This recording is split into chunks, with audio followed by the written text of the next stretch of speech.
আসসালামু আলাইকুম। আজকে আমি রান্না করব তেল মশলা ছাড়া ফুলকপি, স্কোয়াশ, বেগুন, আলু দিয়ে মোরগ। অনেকেই চিন্তা থাকে তেল মশলা ছাড়া রান্না করেও খাওয়া যায় নাকি।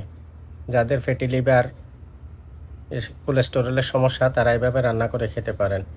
এজন্য আমি একটা পাতিলে কিছু টমেটো কুচি, পেঁয়াজ রসুন কুচি নিয়ে নিলাম। তারপরে একটু পানি দিয়ে মোরগটাও দিয়ে দিলাম, কয়েক পিস মোরগ দিলাম। দিয়ে এগুলোকে আগে ভালো মতো সিদ্ধ করে নেব।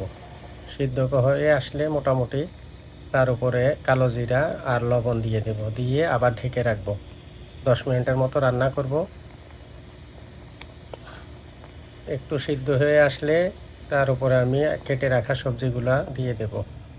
সবজির জন্য এখানে আমি আগেই বলছিলাম আমি কিছু স্কোয়াশ, ফুলকপি, বেগুন, আলু নিয়েছিলাম।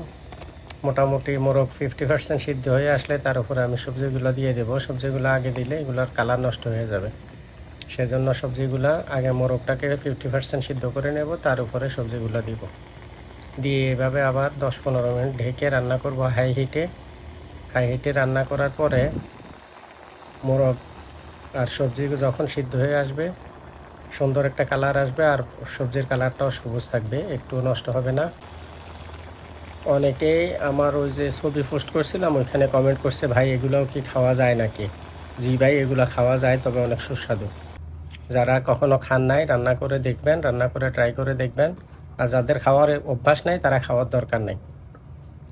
ধন্যবাদ সবাইকে। আসসালামু আলাইকুম।